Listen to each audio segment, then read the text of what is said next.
s'ouvre dans notre vie. Et alors que je parlais que dans cette saison, vendredi, tu ne vas pas galérer, j'aimerais donner au peuple de Dieu maintenant le comment faire.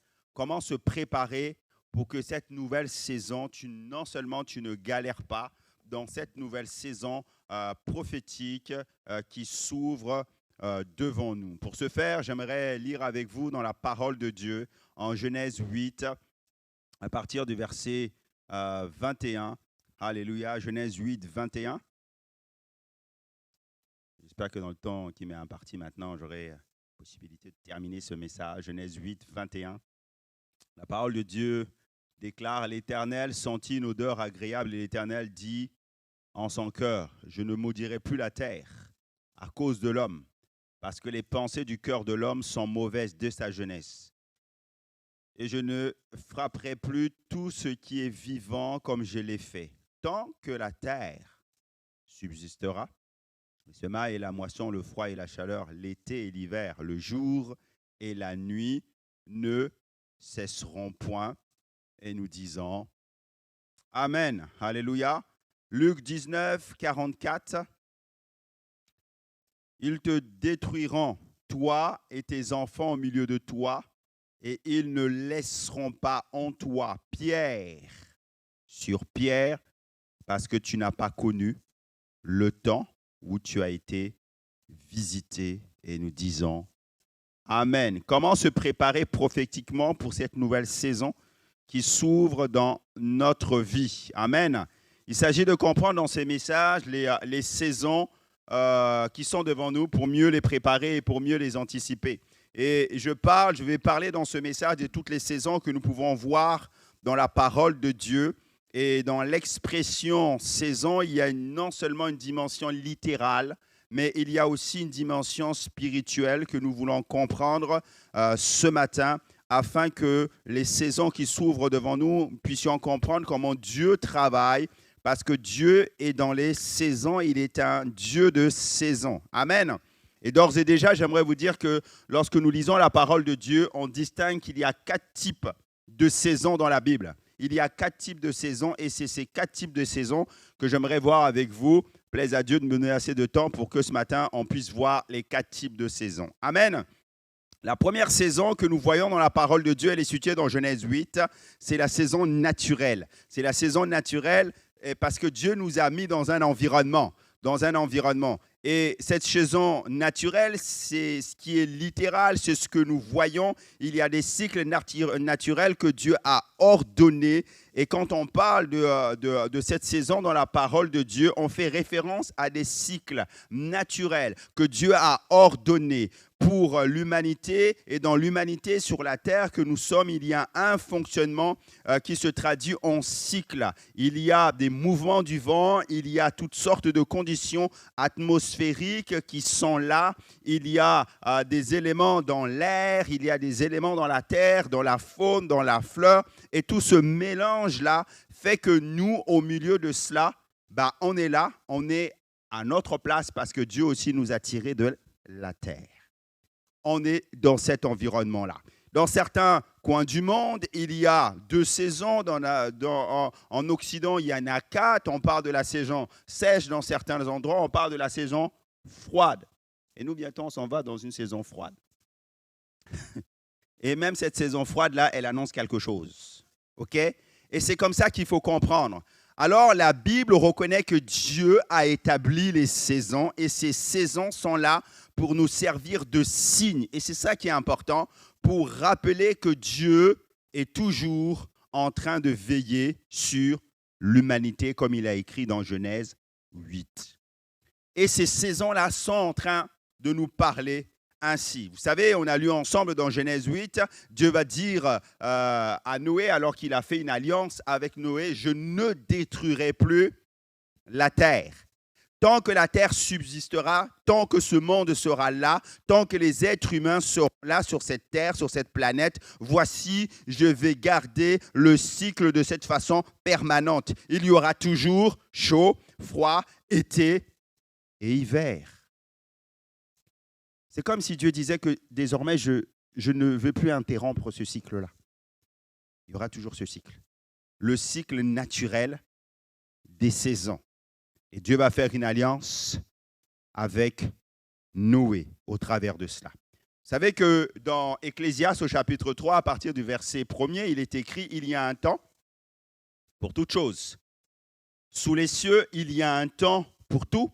Un temps pour toute chose. Sous les cieux, il y a un temps pour manger. Il y a un temps pour ne pas manger. Il y a un temps pour ramasser et un autre temps pour jeter, pour ramasser les pierres et un autre temps pour jeter les pierres. » Dieu montre que toutes les choses sont comme dans une boucle, comme dans un cycle.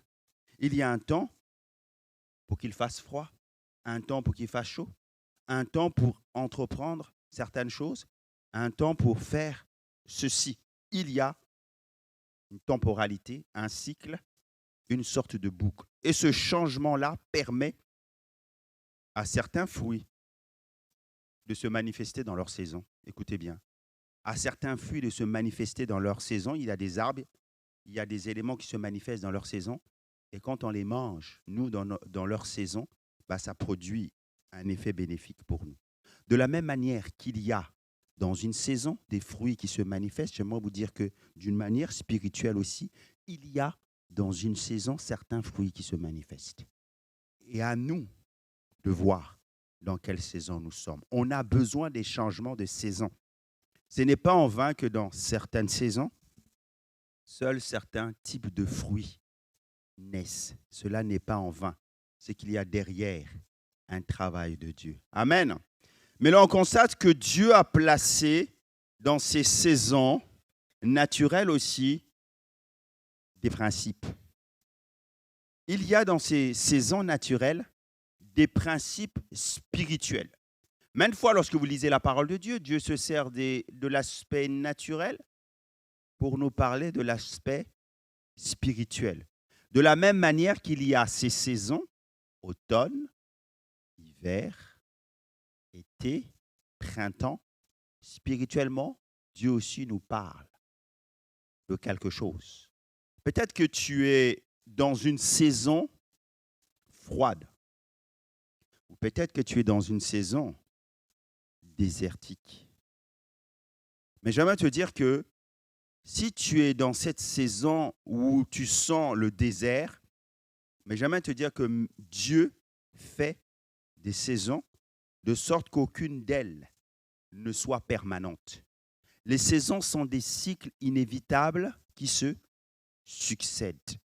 Et Dieu dit que si tu es dans une saison de désert, Dieu a fait les saisons pour qu'elles ça ne soit jamais permanent. C'est ça que tu dois comprendre ce matin.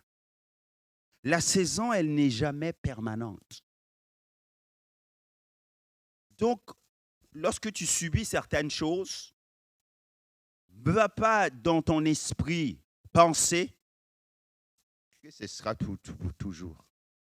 Parce que même Dieu a décrété ça en disant qu'il ne va jamais plus interrompre le cycle des saisons.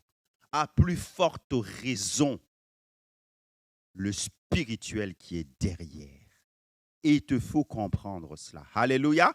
Si tu es dans l'hiver, j'aimerais te dire que le printemps arrive bientôt. Alléluia. Tu peux, alléluia, être dans la meilleure saison de ta vie. Peut-être que quelqu'un qui est dans la meilleure saison de sa vie ce matin. Alléluia. Il y a une personne qui a levé, 2-3 personnes qui ont levé la main. Amen. Une autre. 4 personnes ont levé la main. Dieu est bon. J'aimerais vous dire que si vous êtes dans la meilleure saison de votre vie, que tout est beau, sache que cette saison-là, elle va passer.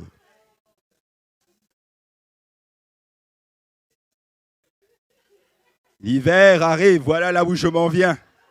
L'hiver arrive. Alléluia. Mais nous verrons que même quand l'hiver arrive, toi, tu peux rester. Et que l'hiver n'ait pas d'impact sur toi. On va le voir tout à l'heure. Alléluia. Donc, les saisons se succèdent comme un cycle inévitable. Cela veut dire que Dieu ne t'obligera jamais à faire quelque chose quand la souffrance viendra. Dieu ne t'obligera jamais parce que c'est la saison d'hiver, de souffrir. Tu n'es pas obligé. Parce que même si cette saison-là arrive, tu peux aller au-dessus de cette saison. Tu comprenez? Sur les effets de cette saison. Si tu es suffisamment sage en matière de fonctionnement des saisons, et pour le comprendre aujourd'hui, tu ne pleureras pas, mais au contraire, tu optimiseras les choses. Et c'est ce que j'aimerais que nous puissions comprendre. La saison naturelle, elle est là. C'est pour nous faire comprendre qu'il y a des cycles. Et ces cycles-là sont inévitables. Il y a, est-ce que vous avez déjà vu que le moment où, si vous êtes dans une saison où l'ennemi oppresse, tu vas être oppressé. Tu dois comprendre cela, que c'est une saison. Et que tu es certainement dans le froid ou dans une saison sec et aride. Mais sache que cette saison-là n'est jamais permanente. Une autre saison va s'ouvrir parce que Dieu travaille ainsi. Alléluia. La deuxième saison que j'aimerais voir avec vous, parce que la saison naturelle, en réalité, elle introduit une saison qui est spirituelle. Dites avec moi spirituelle. Parce que Dieu, dans la parole de Dieu, nous parle de l'aspect littéral pour nous emmener à l'aspect spirituel. Et donc, la saison spirituelle, c'est quoi? Il s'agit du fonctionnement des principes divins qui sont immuables. Alors que la saison naturelle, c'est le fonctionnement des cycles atmosphériques qui sont ici sur la Terre. Mais la saison spirituelle, il s'agit du fonctionnement des principes divins qui sont immuables. Les lois, les principes que Dieu a établis. La saison spirituelle, elle nous entraîne dedans. Elle prend l'aspect naturel pour l'emmener sur les choses spirituelles. Dieu a placé d'autres principes qui fonctionnent comme la saison ou les saisons naturelles fonctionnent. Dieu a placé aussi d'autres principes spirituels qui sont cycliques aussi, comme le sont les saisons naturelles. C'est ça qu'il nous faut comprendre ce matin. Et qui dit saison, ça parle, dans cette saison spirituelle, du fonctionnement des principes immuables de Dieu. Et pour expliquer la saison spirituelle, nous allons prendre plusieurs exemples et découvrir que derrière cette saison spirituelle, il y a des principes immuables que Dieu a établis, et ces principes immuables sont aussi cycliques. Regardez avec moi, la saison spirituelle de l'arbre vert dans le feuillage reste toujours vert. Ou c'est la saison de l'homme qui craint Dieu. Alléluia. Le psaume 1er à partir du verset 3 nous dit « Heureux l'homme qui ne marche pas selon le conseil des méchants, qui ne s'arrête pas sur la voie des pécheurs et qui ne s'assied pas en compagnie des moqueurs, mais qui trouve son plaisir dans la loi de l'Éternel et qui la médite jour et nuit. Il est comme un arbre planté près d'un courant d'eau qui donne son fruit en sa saison. Et dans le feuillage, alléluia. Et tout ce qu'il fait, donc il existe une saison spirituelle de l'arbre dont le feuillage reste toujours vert. Et dans cette saison-là, quel que soit donc le cycle des saisons naturelles, été, printemps, automne, hiver, dans cette saison spirituelle, tu seras toujours au beau fixe. Est-ce que tu comprends ce que je suis en train de vous dire? Dieu parle ici d'un homme et dit que cet homme-là est comme un arbre planté près d'un courant d'eau qui donne son fruit en sa saison. Et l'homme a ses saisons. Et l'homme est comparé à cet arbre-là qui reste toujours vert, malgré le vent, malgré la tempête. Dieu veut exprimer qu'il y a une période différente dans la vie d'un homme qui craint Dieu. Mais malgré les saisons qui changent, il porte toujours le fruit dans sa saison. Pourquoi? Parce qu'il est établi sur le roc Jésus.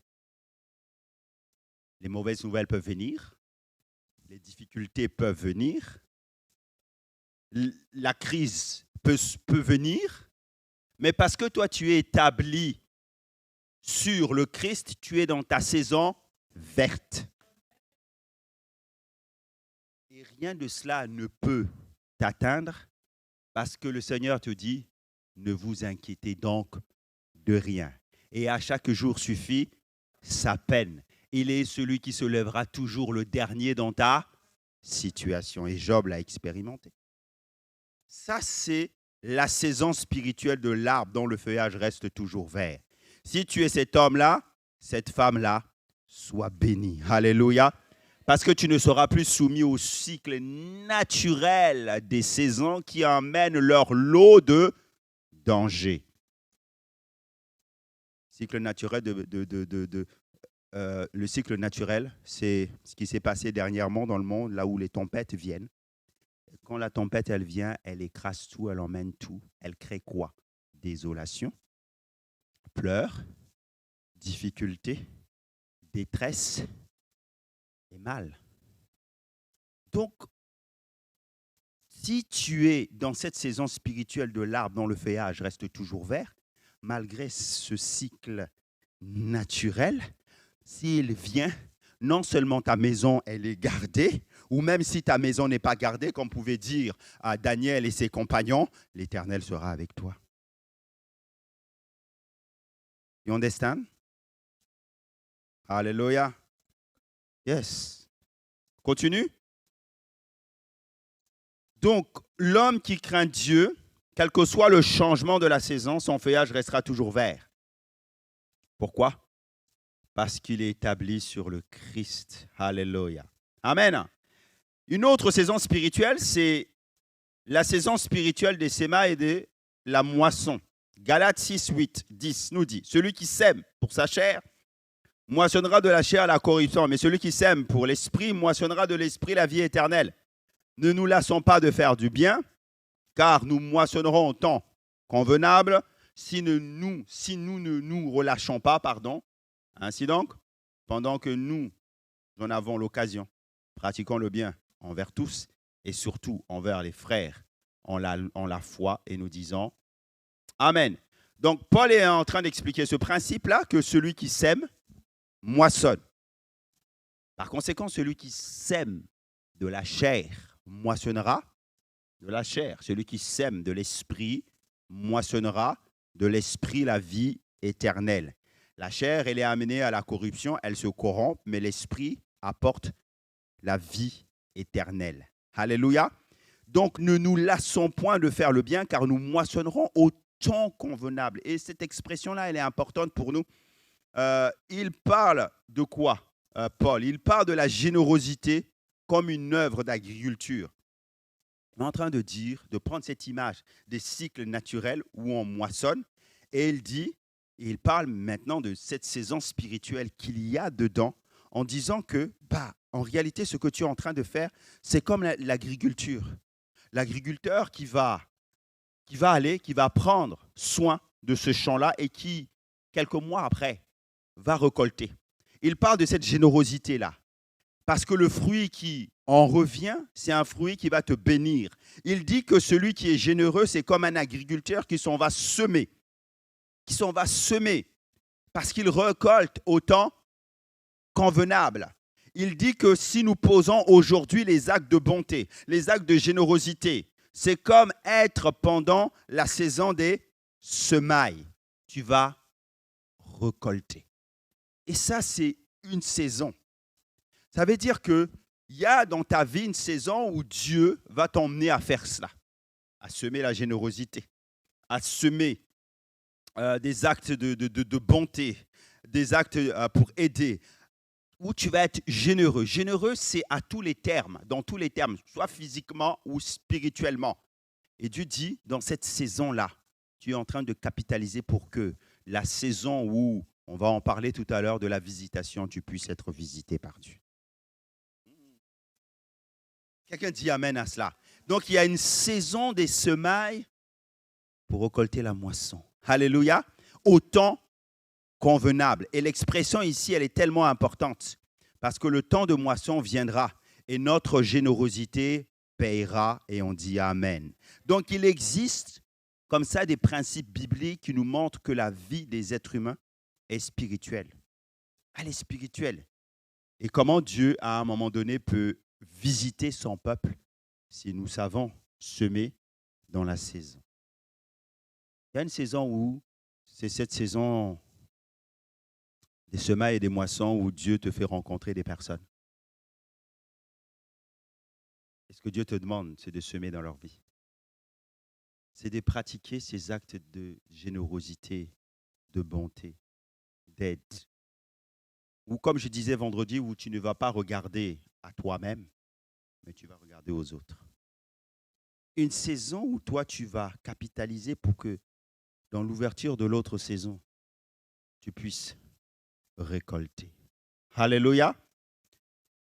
Une autre saison spirituelle, c'est la saison spirituelle des visitations. Oui, parce que quand tu as semé, la saison spirituelle des visitations, elle s'ouvre après. Dans Luc 19, 44, nous avons lu que ce qui a fait que ces personnes-là, le peuple d'Israël, n'a pas reçu, c'est parce qu'ils ont ignoré ou n'ont pas connu le temps de leur visitation. Jésus est en train de dire au travers de ce texte-là des évangiles qu'il y a des saisons spirituelles de visitation. Et donc, si tu rates cette saison, tu passes à côté de la bénédiction que Dieu voulait te libérer. Et que Dieu voulait libérer littéralement dans ta vie. Et on pourrait pousser cette allusion beaucoup plus loin. Qu'est-ce qui se passe des fois dans l'Église, dans l'Église, lorsqu'il y a un mouvement prophétique où Dieu veut visiter, où Dieu veut bénir, il y a deux personnes qui sont là, l'un reçoit et l'autre ne reçoit pas. L'autre ne reçoit pas parce qu'en réalité, comme le peuple d'Israël, ils n'ont pas connu le temps de leur visitation. Ça veut dire quoi? Que la bénédiction peut être là, mais elle ne s'attache pas à toi. Ça veut dire quoi? Littéralement, que Dieu peut ordonner à la bénédiction de te bénir, de te suivre, comme littéralement il est écrit dans la parole de Dieu, mais toi, tu ne la reçois pas. Pourquoi? Parce que, au préalable, tu n'as pas saisi la saison spirituelle des semailles et des moissons, donc tu ne peux pas récolter. Ou autre chose, c'est parce que lorsque la bénédiction, elle est là, tu ne la reconnais pas. Donc, tu n'es pas dans l'état pour recevoir dans cette saison spirituelle. Soit ton cœur est fermé, soit tu es ailleurs, mais tu n'es pas en train de semer à ce moment-là. Et donc, tu ne peux pas recevoir. Ah! Seigneur, parle-nous, afin que nos cœurs s'ouvrent, que nous puissions saisir, les moments, les saisons de visitation. Puissions-nous saisir la saison où Dieu visite afin que nos cœurs, alléluia, puissent recevoir pleinement. Amen. Une autre saison spirituelle, c'est la saison spirituelle de la préparation pour voir une autre saison. Et c'est celle-là qui nous intéresse parce que vendredi, lorsque je parlais du fait que dans cette saison, nous n'allons pas galérer, en réalité, il y avait derrière cette pensée, la saison spirituelle de la préparation pour voir une autre saison. C'est ce que Galate est en train de nous dire et j'aimerais vous l'expliquer pour que vous puissiez comprendre. On se prépare pour une saison alors qu'une autre saison est en cours.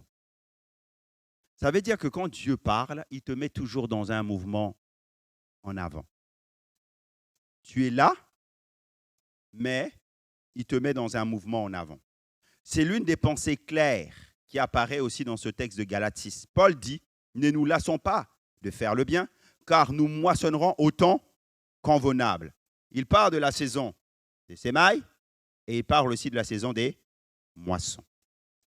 Tu sèmes, saison des semailles, et ensuite tu vas récolter. Mais voyez-vous que c'est deux ouvertures des saisons différentes, mais elles sont à cheval,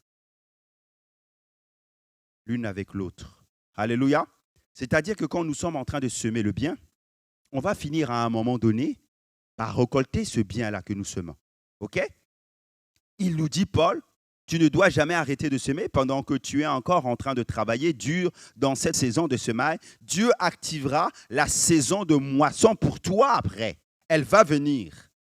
Tu n'as pas besoin d'arrêter le temps de semer pour pouvoir jouir de ce temps de moisson. Ça va arriver. Et dans la vie et la vie spirituelle, vous le savez, qu'une saison se prépare bien avant, pendant que l'autre saison est en cours. C'est comme ça que Dieu parle du mouvement prophétique, c'est comme ça qu'il nous parle dans la parole de Dieu. C'est-à-dire qu'il te prend dans cette saison et il dit, voici ce que je vais faire. C'est l'ouverture de la prochaine saison. Mais la parole qui t'est adressée, elle tombe aujourd'hui dans la saison dans laquelle tu es. Et Dieu parle dans son message. Il y a le chevauchement de ces deux saisons-là qui sont là. Et en réalité, tout ce qui se met en place cette saison-là, en réalité, c'est ce que Dieu est en train de faire et qu'il va faire pour toi, mais ça commence aujourd'hui. Dans cette saison, la saison prochaine, je disais vendredi, tu ne vas pas galérer. Parce que Dieu a commencé à mettre déjà des choses en place dans cette saison qui vont affecter ta vie dans la saison qui se dessine. En ce moment, on commence à avoir froid parce que l'hiver approche. L'hiver approche. Et pourtant, on est toujours en automne. Mais on commence à ressentir le froid. Alors qu'on commence à ressentir le froid, le réflexe, c'est quoi? C'est mettre un manteau, c'est d'aller regarder dans sa garde-robe si on a de quoi affronter l'hiver. Est-ce qu'on a tous ces pulls? Est-ce qu'on a tous ces... Parce que la prochaine saison, elle est en train d'arriver. Mais c'est de la même façon, d'une manière spirituelle, quand Dieu parle. C'est-à-dire qu'il parle maintenant, c'est pour que tu te prépares pour la saison prochaine. Ici à l'église, on a pris un virage au travers de tout ce qui se met en place, ces rêves académies ou d'autres dans le nouveau fonctionnement. C'est parce que Dieu est en train de dire que dans la prochaine saison, tu ne vas pas galérer. Dans la prochaine saison, tu vas gagner du temps. Dans la prochaine saison, il y a des choses que tu vas faire. Et je disais vendredi, sans difficulté. Parce que Dieu les a déjà prévus. Il a déjà dit ça dans cette saison pour que ça se manifeste. Alléluia. Mon frère, ma soeur, sache que Dieu t'a appelé. Ou si Dieu t'a promis une saison dans ta vie, c'est maintenant qu'elle se prépare. C'est maintenant qu'elle se prépare. N'attends pas que le temps arrive. Lorsque le moment sera arrivé, il sera déjà trop tard. Si tu veux vivre la saison des visitations, c'est maintenant qu'elle se prépare. Si tu attends, il sera déjà trop tard. Parce que Dieu, quand il parle toujours au présent. Quand il te dit que tu feras ceci, en fait, pour que tu seras se réalise, il faut que tu poses l'acte aujourd'hui. C'est toujours aujourd'hui avec Dieu. Il se révèle à Moïse, il dit, je suis le Dieu qui est, qui a été, qui est et qui sera. Mais il parle à Moïse pour aujourd'hui. Ta mission, c'est d'aller libérer le peuple d'Israël. Tu seras le libérateur, mais en réalité, tu es déjà le libérateur. Et il nous faut comprendre ça. Quand Dieu parle, c'est ainsi. Alléluia. On se prépare donc pour cette nouvelle saison qui vient là. Et c'est maintenant.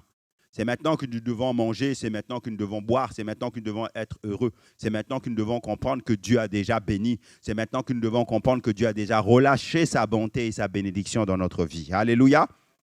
Donc ne reste pas en arrière, mais saisis ce que Dieu est en train de faire. Alors la nouvelle saison de visitation, elle prendra effet dans ta vie. Alléluia. Saison naturelle, saison spirituelle, qui sont des principes immuables que Dieu a établis.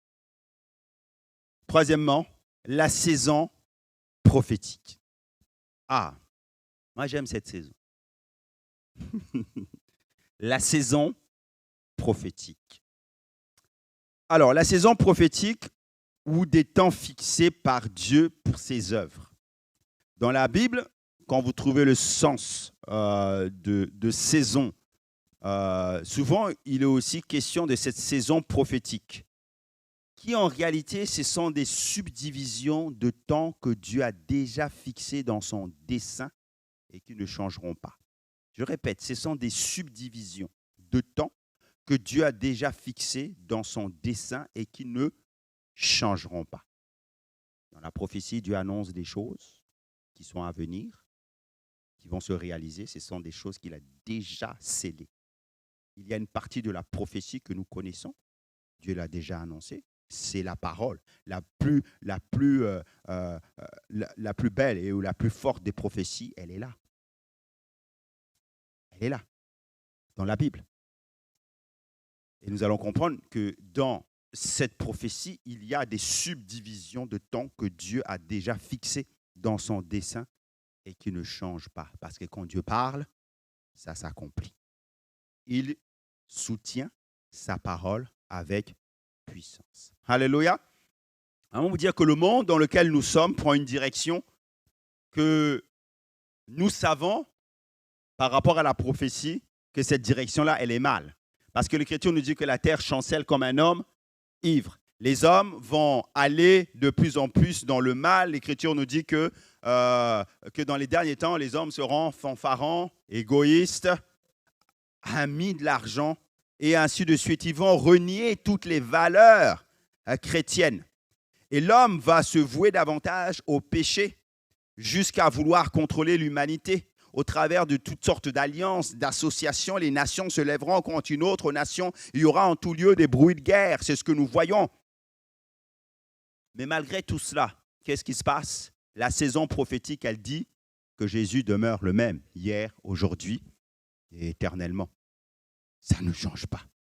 Tout passe, mais ma parole ne passera point. Alors l'homme essaie de faire telle ou telle chose, pensant qu'il contrôle le temps, les circonstances qu'il y a aujourd'hui. Mais une seule chose demeure, Christ est assis sur son trône. Et il ordonne et les choses arrivent.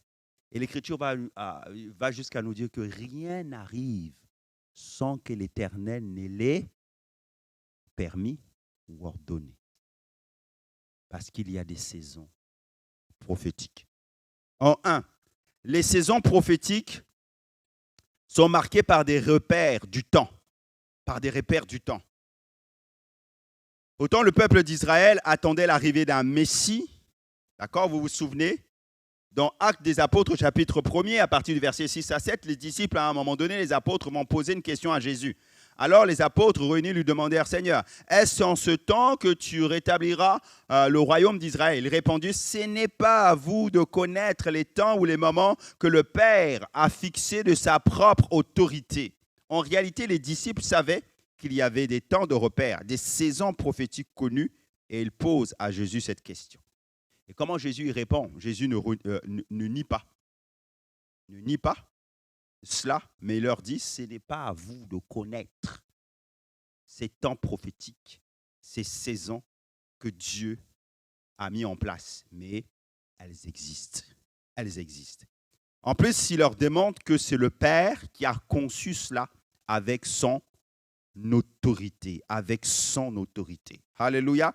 Dans Éphésiens chapitre 1er, à partir du verset 9 à 10, notez, ce n'est pas écrit, Éphésiens 1, 9 à 10, il est écrit, nous faisons connaître le mystère de sa volonté selon le bienveillant dessein qu'il a formé en lui-même pour le mettre en exécution lorsque les temps seraient accomplis de réunir toutes choses en Christ, celles qui sont dans les cieux et celles qui sont sur la terre, nous disons Amen. Paul est en train de parler du grand mystère de Dieu. Dieu avait prévu dans sa préscience, dans sa connaissance, qu'il y aurait un moment où il allait réunir le ciel et la terre, où il allait réunifier les païens et les juifs. Un temps et un moment où, lorsque les temps seraient accomplis, il allait envoyer son Christ sur la terre pour accomplir cette œuvre-là. Envoyer Jésus, des temps particuliers que Dieu a fixés. Donc la saison prophétique, elle est marquée par des repères dans le temps. Lorsque vous avez cette sensibilité prophétique, comme les fils d'Isaacar, vous savez dans quel temps, vous discernez les temps dans lesquels nous sommes. Ce sont des repères dans le monde spirituelle. Donc la saison prophétique, elle est simplement orientée par ces périodes fixées par Dieu pour accomplir son œuvre. Ce sont des périodes immuables qui ne bougent pas. Et dans ces périodes-là, il y a un temps de visitation, un temps que Dieu a déjà marqué pour faire une œuvre bien particulière. Deuxièmement, deuxième chose que nous devons comprendre avec la saison prophétique, c'est que dans la saison prophétique, Dieu a toujours établi des grandes saisons prophétiques pour l'humanité entière. Dites avec moi, Dieu a déjà établi des saisons prophétiques pour toute l'humanité. Alléluia. Ça veut dire quoi? Ça veut dire que quoi que vous mangiez, quoi que vous buviez, quoi que vous viviez, où vous mouriez, vous ayez des enfants, et ainsi de suite. Comme il est écrit dans Genèse, au temps de la Genèse, les gens se mariaient et mariaient leurs enfants, ainsi de suite. Quel que soit ce cycle-là, naturel, en réalité, Dieu a établi des saisons prophétiques pour l'humanité. Et dans ces saisons, Jésus est toujours le même. Il ne change pas. Et ensuite, il revient bientôt.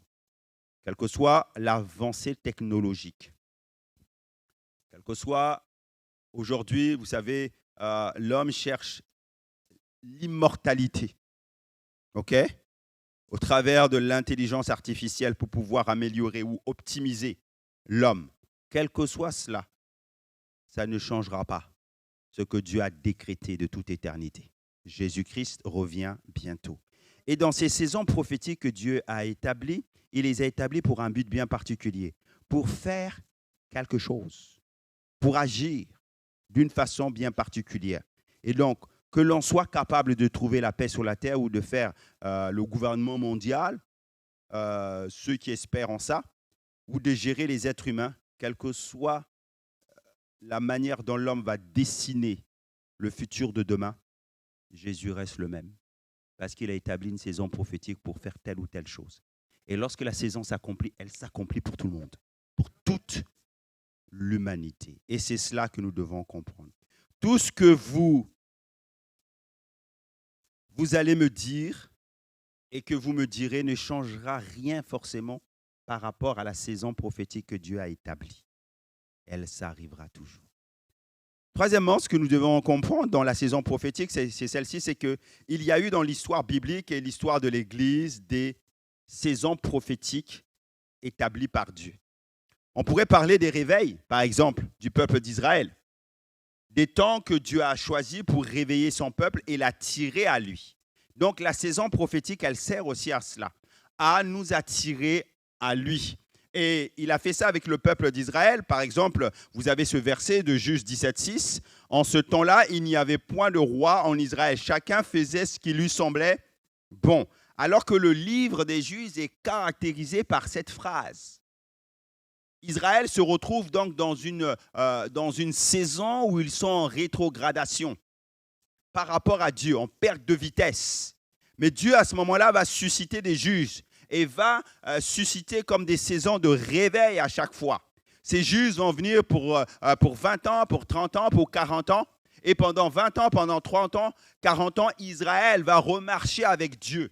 Parce que ces juges vont amener une impulsion, un réveil spirituel dans la vie d'Israël. Donc, ce sont des temps prophétiques. Et lisez bien l'Écriture, il est écrit que Dieu va leur susciter. Donc, Dieu ouvre une période, un temps de réveil. Et j'aimerais vous dire que dans notre vie aussi, Dieu fait ça. Lorsque tu te vois en train de rétrograder, il va ouvrir une saison de mini-réveil dans ta vie. Ou par toutes sortes de circonstances, il va essayer de t'attirer à lui. Vous vous souvenez, pour le peuple d'Israël aussi, sous Esdras, sous Néhémie, il va avoir des réveils pour la reconstruction des murailles de Jérusalem. Alors que Dieu parle de reconstruction des murailles de Jérusalem d'une manière naturelle, mais il faut aussi le voir spirituellement, parce qu'il fallait que les murailles spirituelles d'Israël soient rebâties. Et Dieu va à ce moment-là ouvrir un temps prophétique. Alléluia! Que parler des réveils de l'histoire de l'Église? Le réveil est venu sous différentes formes. Il y a eu d'abord le réveil piétiste. le réveil méthodiste. Après, il y a eu les réveils avec les grands revivalistes comme John Wesley, Spurgeon, Whitefield, Smith, Wigglesworth, jusqu'à arriver à Azusa Street où l'Esprit de Dieu a été à nouveau répandu sur toute la terre et que la Pentecôte nous a donné naissance. Et si nous sommes là, c'est parce qu'il y a eu Azusa Street. Un temps prophétique que Dieu avait établi avec le pasteur Seymour en 1901 dans cette église où il a visité ce peuple et la Pentecôte s'est allée par tout le monde. Des temps prophétiques de visitation que Dieu établit. Ensuite, la saison prophétique, c'est aussi quoi? C'est aussi, toi aussi, tu peux vivre une saison prophétique établie par Dieu. Alléluia. Alors que les saisons prophétiques sont des temps immuables, j'aimerais te dire que toi aussi, tu peux vivre une saison prophétique. C'est-à-dire que toi aussi, tu peux vivre une saison où Dieu va venir te visiter pour quelque chose de spécial dans ta vie.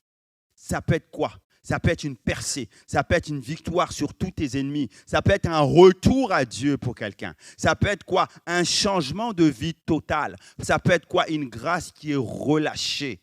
Et cela se passe dans le prophétique. Parce que ce que Dieu déclare dans les cieux s'accomplit sur la terre. S'il dit, j'ouvre maintenant, si Dieu dit pour toi, ma sœur, une saison prophétique, maintenant et dans cette saison prophétique-là, tu seras béni et tu vas recevoir ce pourquoi Dieu a proclamé. Alléluia.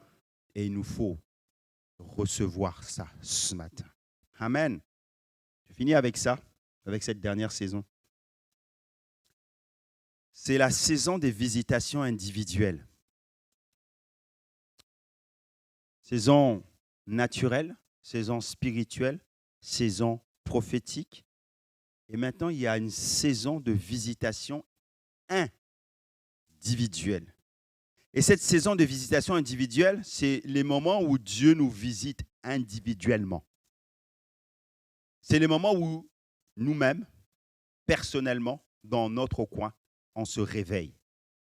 Et Dieu a fait ça avec les hommes qui ont été les revivalistes. Avant d'être réveillés, qu'on les appelle les revivalistes, il a fallu qu'eux, ils soient réveillés pour emmener le réveil. Ils ont rencontré Dieu dans des circonstances tout à fait remarquables. Ces périodes, ce sont des subdivisions dans notre vie. Ce sont des cycles que Dieu a établis, des cycles de visitation. Si vous regardez à votre histoire de la manière dont vous êtes venus à Christ, vous comprenez ce que je suis en train de dire. Vous voyez qu'à un moment donné, vous étiez loin de lui. Et il y a eu plusieurs cycles qui se sont ouverts de visitation pour que vous puissiez parvenir à l'accepter et passer par les eaux du baptême. Alléluia. Donc, Ecclésiaste 3:11 nous dit que Dieu fait toutes choses belles en son temps.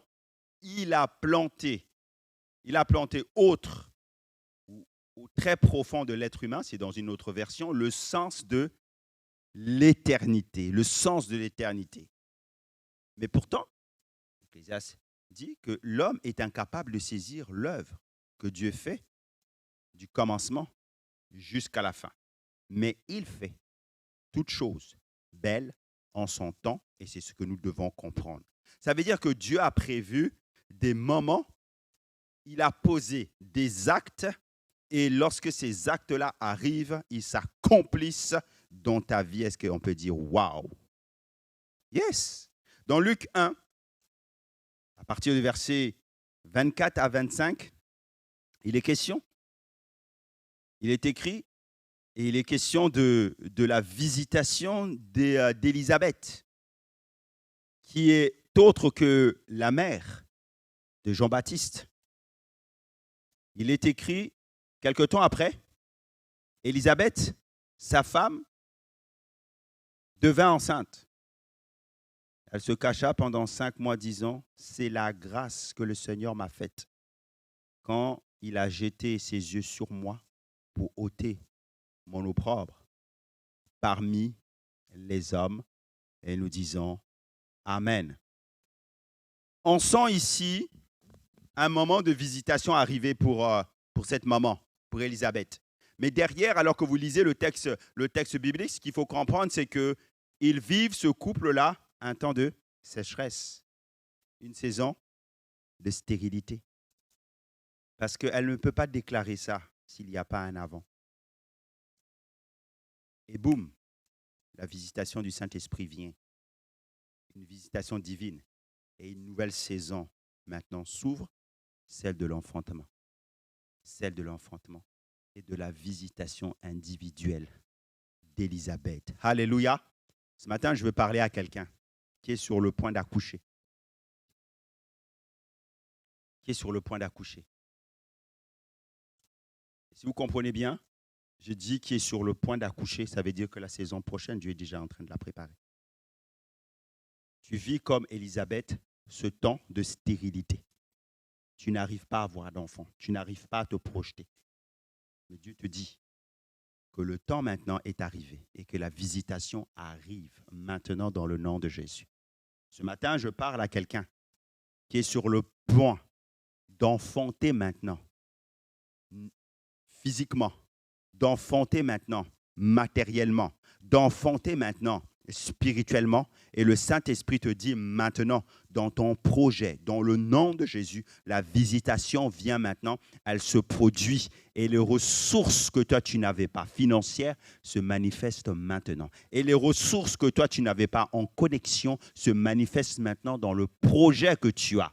Et c'est comme ça que Dieu amorce une saison de visitation individuelle. Alléluia. Reçois cette parole et note-la. Alléluia. Dieu, dans la saison de visitation individuelle, Dieu a planifié des saisons individuelles uniques pour chaque personne sur la terre. J'aimerais vous dire ça. Si ce n'était pas ainsi, les histoires qui nous ont été laissées dans la parole de Dieu, elles seraient caduques. Dieu ne serait pas venu voir Moïse. Dieu n'aurait pas appelé Abraham. Dieu n'aurait pas appelé Paul sur le chemin de Damas.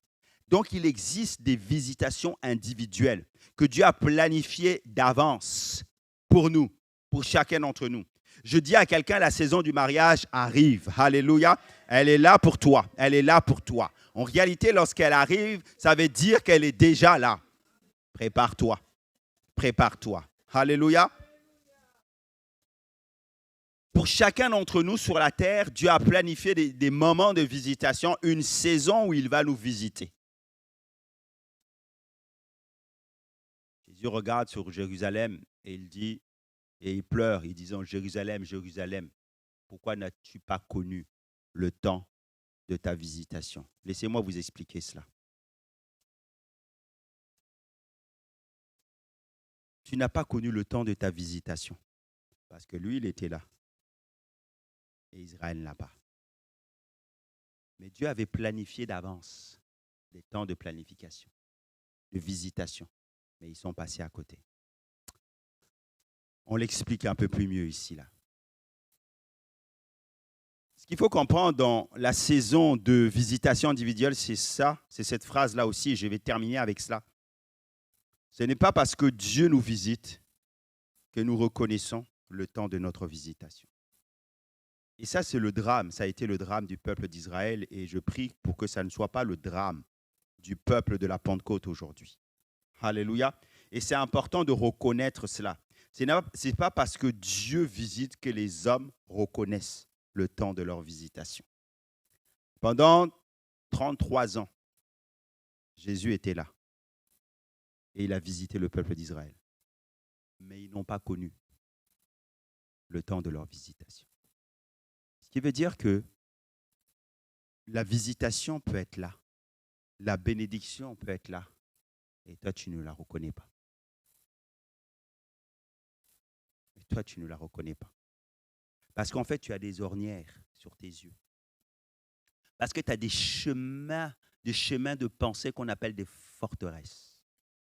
Parce que tu ne vois pas comme Dieu voit. Mais ce matin, j'aimerais t'inviter à voir comme Dieu voit. Alléluia. Israël n'a pas reconnu parce qu'ils ont vu en lui un charpentier. Ils ont vu qu'il n'était pas riche. Il n'avait ni beauté ni éclat pour attirer le regard. Donc, il ne pouvait pas être un roi. Il était ordinaire. Il n'y avait rien en lui qui pouvait les attirer, eux. Mais pourtant, il était la visitation divine. Comment tu regardes telle ou telle personne? Comment tu regardes ce que Dieu a établi? Christ était là. Il était la visitation. Mais ils sont passés à côté.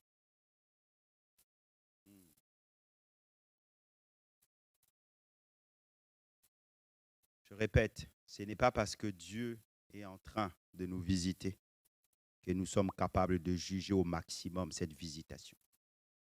Ce n'est pas parce que la saison de la visitation est là que nous avons toutes les capacités intellectuelles pour saisir cette visitation.